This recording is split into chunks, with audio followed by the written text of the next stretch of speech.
તેદી લલિત હતો,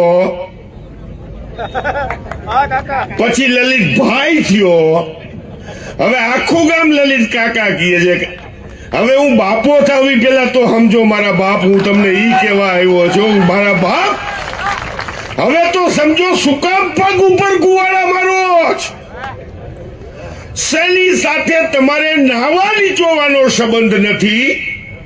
જે ભારતીય જનતા પાર્ટી એના બાપ દાદા અશોક ભટ્ટ હોય, વજુ વાળા હોય, રાજકોટની અંદર તેલના ડબ્બા ખખડાવવા વાળા હતા, એ જ ભારતીય જનતા પાર્ટી ખેડૂતોની મગફળીની પેદાશ આવે અને પછી એ આંદોલન કરે, સસ્તું ખાવાની વાત કરીને, અને એ ભારતીય જનતા પાર્ટીને તમે લહણ ખાઈને હુકામ ચોઈટા છો? મને આ સમજાવો તો ખરા.